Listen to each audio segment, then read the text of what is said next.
Yes, what happened in the hotel room? That is also a question that we are asking in the Kenneka Jenkins case.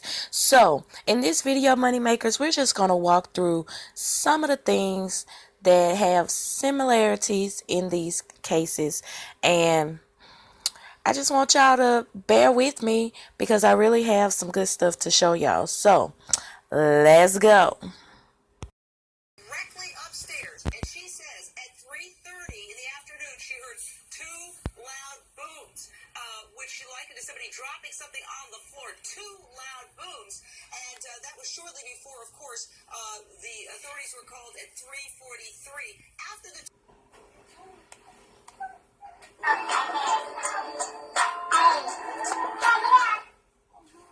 What the fuck?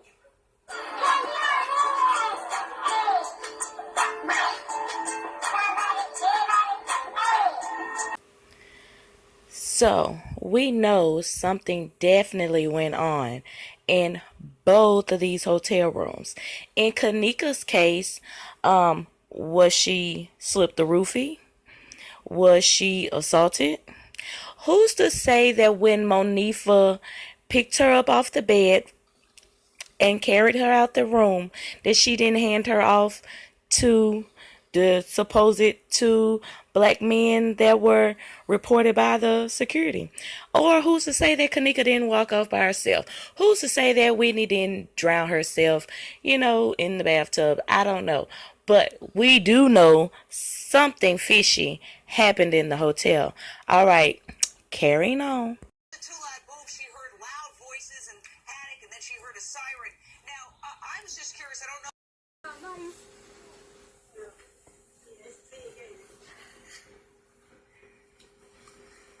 I saw somebody come down and enter. Yeah. I just get the. All right, so I guess that little bitty irrelevant detail that we heard in Irene's live has no connections whatsoever.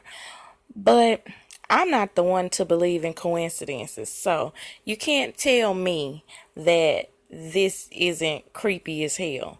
So the lady, which was the executive producer upstairs above Whitney, heard all the noise and then heard the sirens.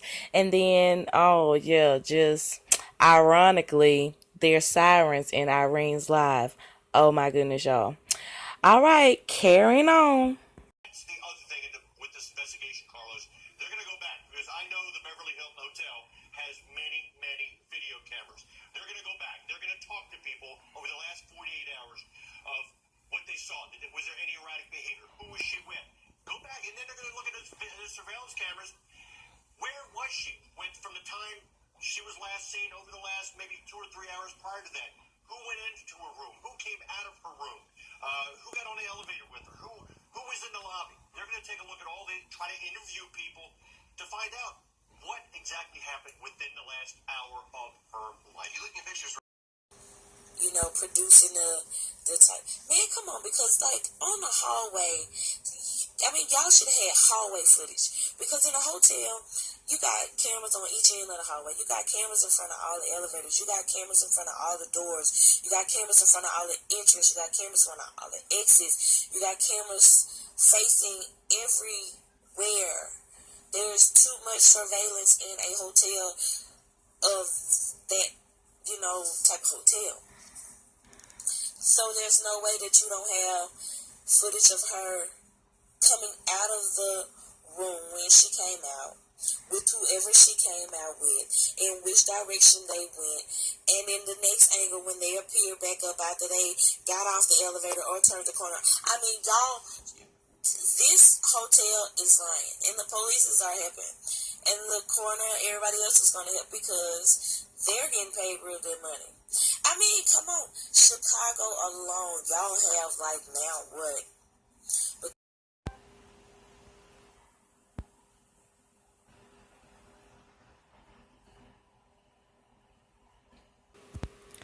All right, so the two share another common interest. The cameras and the footage. You hear this guy talking about how many cameras this hotel has, how he feels the police is going to respond. But here it is 5 years ago, and it is still questions being raised about Whitney's death. Was it a murder? Was it an accident? They tried to rule it off as an accident. Just like they're trying to rule Kenneka's off as an accident. But the thing is, Kenneka's and Whitney's incidents both have signs of some type of physical struggle and assault. Whitney had burns on her tailbone.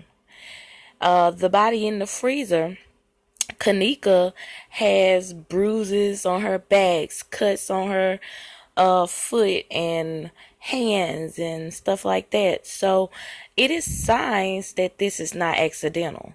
But you see how they tried to play both of these cases. All right, moneymakers, let's carry on. Bear with your girl. Right now, in the LA coroner is not saying what the cause or the manner of her death is. And AJ, we've talked about this time and time. But it came back inconclusive. Now, they might later produce the toxicology report to give you all this riffraff and everything. That's right, moneymakers. Even in Whitney's case, they jerked us around in 2012. They jerked us around with her autopsy and her toxicology report and said that there was no signs of abuse. But like I just told y'all, when it all came down to the nitty gritty, after things were released, like when Kenneka's photos were released, you clearly seen signs of abuse. Well, when Whitney's information was released, like I said, she had burns. I can't remember if it was 2nd or 3rd degree burns, but she had burns like on her tailbones, and I will explain that to you in the next video, more than likely, on what I meant by that. So let's carry on.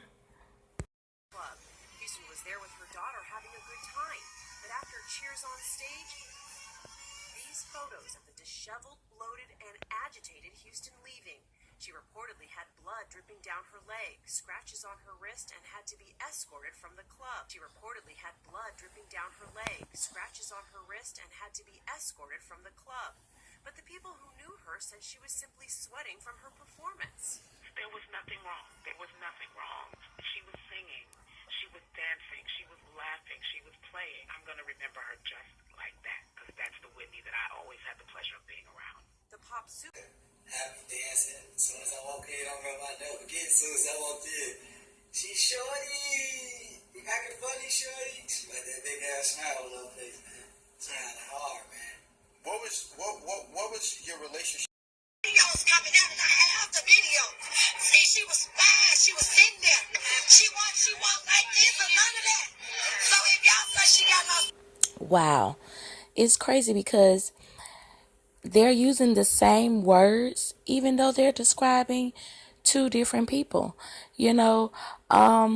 In Whitney's case, her friends and family that spoke to her earlier that day before she, pretty much just isolated herself and drowned herself, said that she was upbeat, in a good mood, smiling and being herself, just the fun, crazy life of the party, basically. The same as with Kenneka. Everybody says how, live she really was, and her sister evidently was there because she was fine. She knows she was fine. But y'all don't let me get started on Elle Harris. Y'all already know. Oh, see, I almost ran in a rabbit hole, but y'all, I got some tea that I found on Elle Harris, but I'm trying to stay focused, okay? Gotta stay focused. So excited. But anyway, yeah, I just wanted to show y'all they describing both of these people as fine.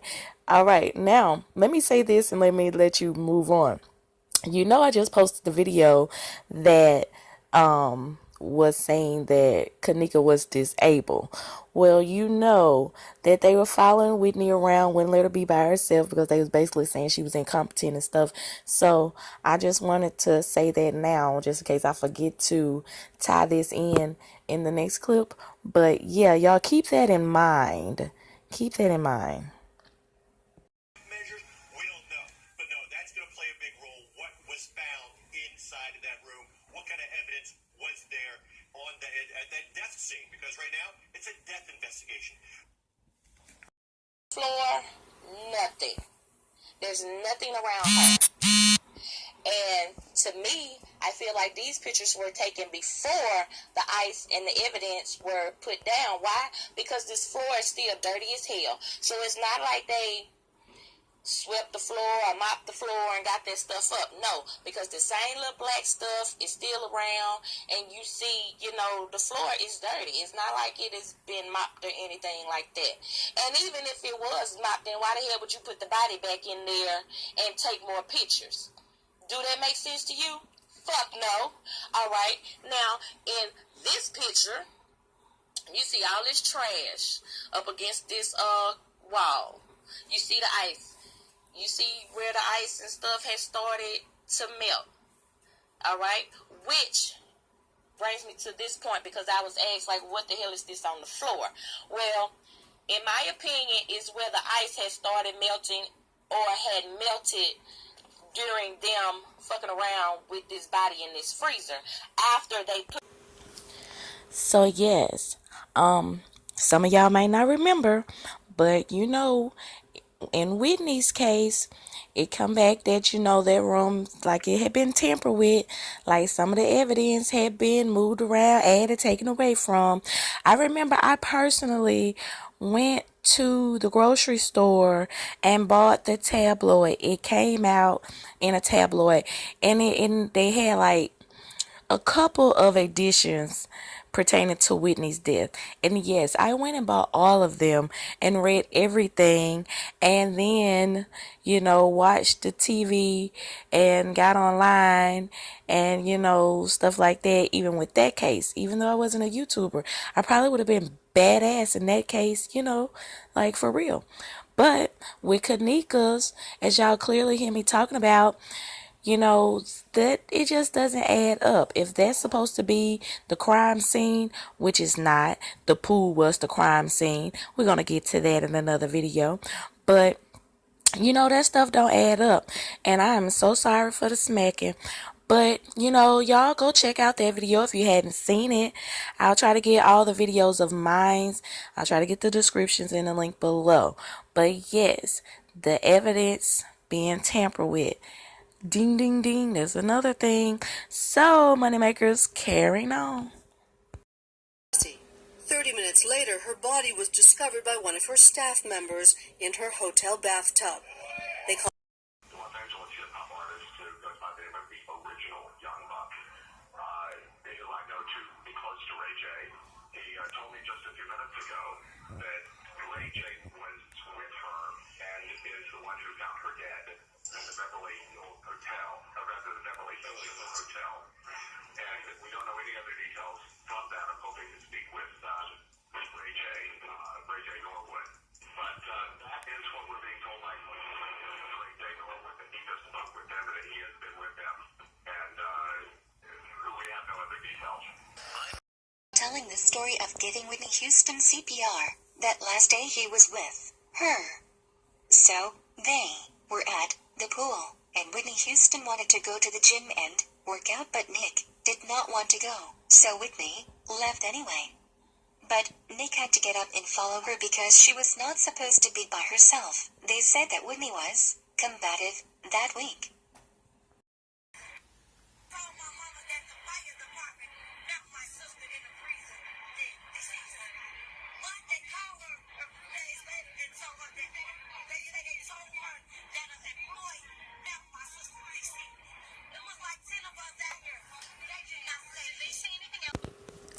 Yes, moneymakers. Even down to who found the bodies are damn near identical, incidents. Like, oh no, it was Sue Ellen found the body. No, it wasn't. It was Mary Poppins found the body. No, it wasn't. It was Christopher Columbus that found the damn body. Well, yes, in Whitney's case, first it was said that the bodyguard found Whitney. Then Ray J said he found Whitney. Then a little later, I think it was like maybe like a week or so after that, then Nick Gordon, that was Bobby Christina's boyfriend. Then he comes out talking about he was in the room with Whitney last and had to perform CPR. You know what? I'm like gonna really get in on all this later, but I just wanted to show you because in Kenneka's we had the fire department, then the manager, then the policeman. So we've had like 3 different people finding one body. It's crazy, but I mean, it's just all to show you that it's some real sinister shit going on. And you don't have to be mainstream famous for you to get caught up in some Freemason, just hidden agenda type shit. You know what I'm saying? Because it's levels to this shit. So they trying to level up. It's just like a big ass game. And if you hadn't checked out that video when I talk about the game, then please do. I will have all the videos in the description, and you can go back and watch them if you haven't. I am going to end part 1 right here, and I know it was just getting good, but please believe part 2 is going to be even better. When I tell y'all, I got some mind-blowing just connections, and I'm with the whole conspiracy theories and stuff, so I don't believe anything is a coincidence. So money makers, if you really appreciated this video and enjoyed the information, then please thumbs up and share it on Twitter, Facebook, something. Let other people know, what's going on. Because in part 2 and possibly part 3, I'm really going to take you somewhere with this. I asked in either the comments or a video or something, did my moneymakers want me to do the Whitney Houston story? And they said, yeah. Well, I never did get to do the Whitney Houston story. I will still do the Whitney Houston story after this because I guess, hey, what better way to tie in the Whitney Houston story, just or backdooring the connections between the two. Oh, y'all, it's like I got so much going on. It's just my stuff is just running super slow right now to get this information out to y'all. That's the part that's killing me. But thanks, moneymakers, for watching. Make sure you stay tuned for the next part. It'll probably take a little while for it to get up, but it will be up any minute now. So y'all already know what to do. Peace.